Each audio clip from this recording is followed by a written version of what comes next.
Hello दोस्तों, welcome you all in law vita. My name is Aaradhya Gupta.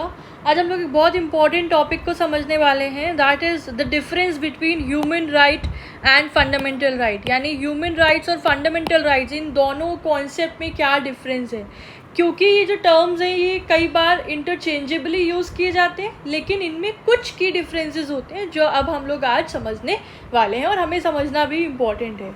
ठीक है, तो और ये क्वेश्चन अगर ह्यूमन राइट्स का सब्जेक्ट है तो बहुत रिपीटेडली पूछा जाता है, do keep that in mind. ठीक है, तो ये these both are essential legal concepts that safeguard the individual freedom and dignity. ठीक है, ये दोनों ही इंपॉर्टेंट लीगल कॉन्सेप्ट है जो कि हर इंडिविजुअल की फ्रीडम को, उनकी डिग्निटी को प्रोटेक्ट करते हैं।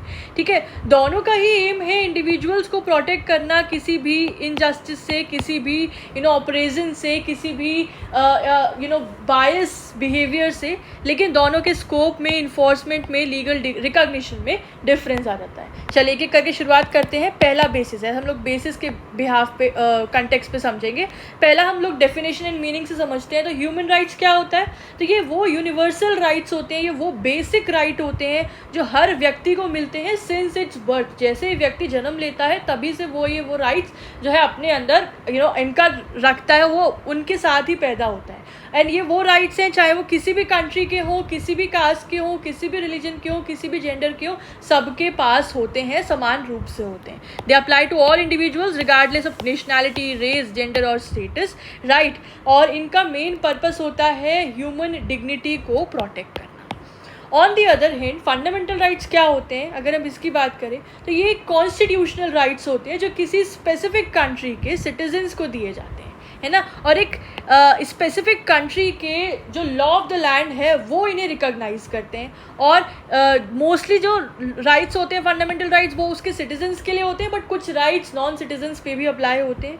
राइट, तो ये लीगली इन्फोर्सेबल होते हैं और मोस्टली स्टेट के एक्शंस के अगेंस्ट प्रोटेक्शन प्रोवाइड करते हैं। ये इनका फंडामेंटल रोल होता है। So these are called the fundamental rights. The second basis is the scope. तो ह्यूमन राइट्स का स्कोप ग्लोबल होता है, ठीक है, काफ़ी वाइड होता है। मतलब ये सभी ह्यूमन बीइंग पर लागू हो रहा है ना, चाहे वो किसी भी कंट्री का हो, किसी भी नेशनैलिटी का हो। Therefore its scope is being called as global और widened. On the other hand fundamental right सिर्फ एक कंट्री के सिटीजन पे को मिलता है ना, इसलिए उसका जो स्कोप है वो कंपैरेटिवली नैरो है। फॉर एग्जांपल इंडिया में जो फंडामेंटल राइट्स है वो सिर्फ इंडियन सिटीजन्स के लिए होते हैं, कुछ एक्सेप्शंस छोड़ के। ठीक है, अब आप कमेंट वरना लिखने लग जाओगे ये फंडामेंटल राइट, वो फंडामेंटल राइट जो नॉन सिटीजन को मिलता है। मैं बोल रही हूँ एक्सेप्ट कुछ सर्टेन एक्सेप्शंस। ठीक है, okay, third basis is the legal basis. तो ह्यूमन राइट का लीगल बेस होता है मेनली द इंटरनेशनल ट्रीटी, जैसे कि UDHR, जैसे कि ICCPR, जिसका मतलब है international covenant on civil and political rights, जो कि prominently civil and political rights को प्रोटेक्ट करता है।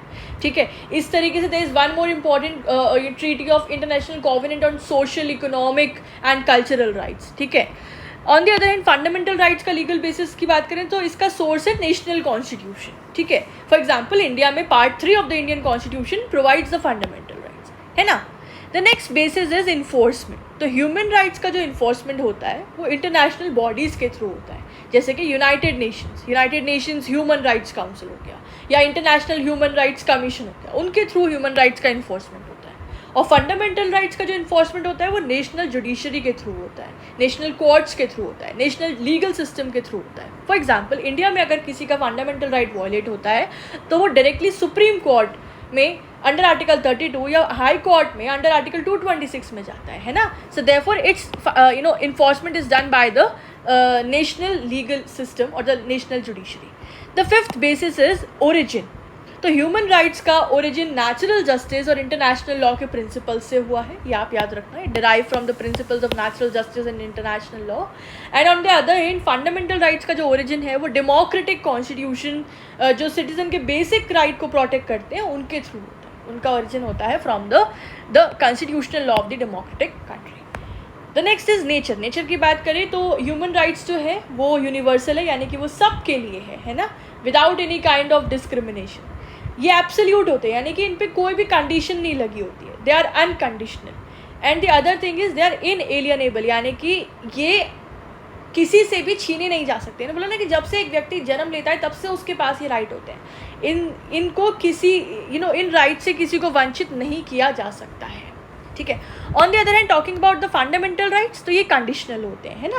हमारे कॉन्स्टिट्यूशन में भी जो फंडामेंटल राइट है, फॉर एग्जांपल आर्टिकल 19 ले लो, तो 19 क्लॉज 1 में तो आपको फ्रीडम की राइट्स दे दिए, लेकिन 19 फर्दर जो उसके क्लॉजेज हैं उसमें आपको एक्सेप्शंस दिए गए हैं, है ना। तो स्टेट जो है वो कुछ रीजनेबल रेस्ट्रिक्शंस इम्पोज करते हैं या लगा सकते हैं, जैसे कि पब्लिक ऑर्डर को लेके, सिक्योरिटी को लेके, एट्सेट्रा। फॉर एग्जाम्पल मैंने बताया आर्टिकल 19 के जो राइट्स हैं, they are subjected to certain reasonable restrictions, right. So this is the nature. Next is talking about the example, तो ह्यूमन राइट के क्या एग्जाम्पल होंगे? The right to life, the right to education, the right to freedom from torture, right to fair trial, etcetera. तो fundamental rights कौन कौन से हैं? तो सभी लिख देना, है ना। Right to equality article 14, right of speech article 19, right of religion article 25, सब लिख देना, ठीक है। Okay. 8th basis is the violation and remedies. तो ह्यूमन राइट्स के वायलेशन पर आप इंटरनेशनल फोरम पे जा सकते हैं, जैसे कि आप United Nations human rights council में जाएंगे, आप लिख लेना इसमें ह्यूमन राइट्स के वायलेशन के लिए you may quote name of a body, United Nations human rights council, ठीक है। लेकिन यहाँ एक्शन लेने का प्रोसेस जो है वो कहीं ना कहीं लिमिटेड होता है और जुरिस्डिक्शन स्पेसिफिक होता है, okay. On the other hand fundamental rights के वायलेशन पर आप डायरेक्टली नेशनल कोर्ट्स के पास रेमेडी लेकर जाते हैं, है ना। जैसे कि इंडिया में आर्टिकल 32 है, जिसको हम लोग heart and soul of the constitution कहते हैं, because it gives power to approach the supreme court, है ना। So in the violation of fundamental rights you approach to the national courts, okay. The next is practical application. तो human rights की बात करें तो human rights का use होता है ग्लोबल इनजस्टिसेस, इंटरनेशनल लेवल पर जितने भी इनजस्टिस हो रहे हैं, जितने भी ऑपरेशंस हो रहे हैं, उनके अगेंस्ट वॉइस रेज करना। For example for the refugees, for the war victim, है ना, फॉर द टॉर्चर सर्वाइवर्स, उनके राइट्स को प्रोटेक्ट करने के लिए हम ह्यूमन राइट्स के कॉन्सेप्ट को यूज़ करते हैं या उसकी चर्चा करते हैं, उस पर डिस्कशन करते हैं, डिबेट्स करते हैं। And on the other hand fundamental rights का एप्लीकेशन होता है एक स्पेसिफिक कंट्री के अंदर, है ना, जिससे सिटीजन्स को गवर्नमेंट के जो भी अगर गवर्नमेंट आर्बिट्ररी एक्शन ले रही है तो उससे बचाने के लिए, उससे प्रोटेक्ट करने के लिए फंडामेंटल राइट्स अप्लाइज, ठीक है।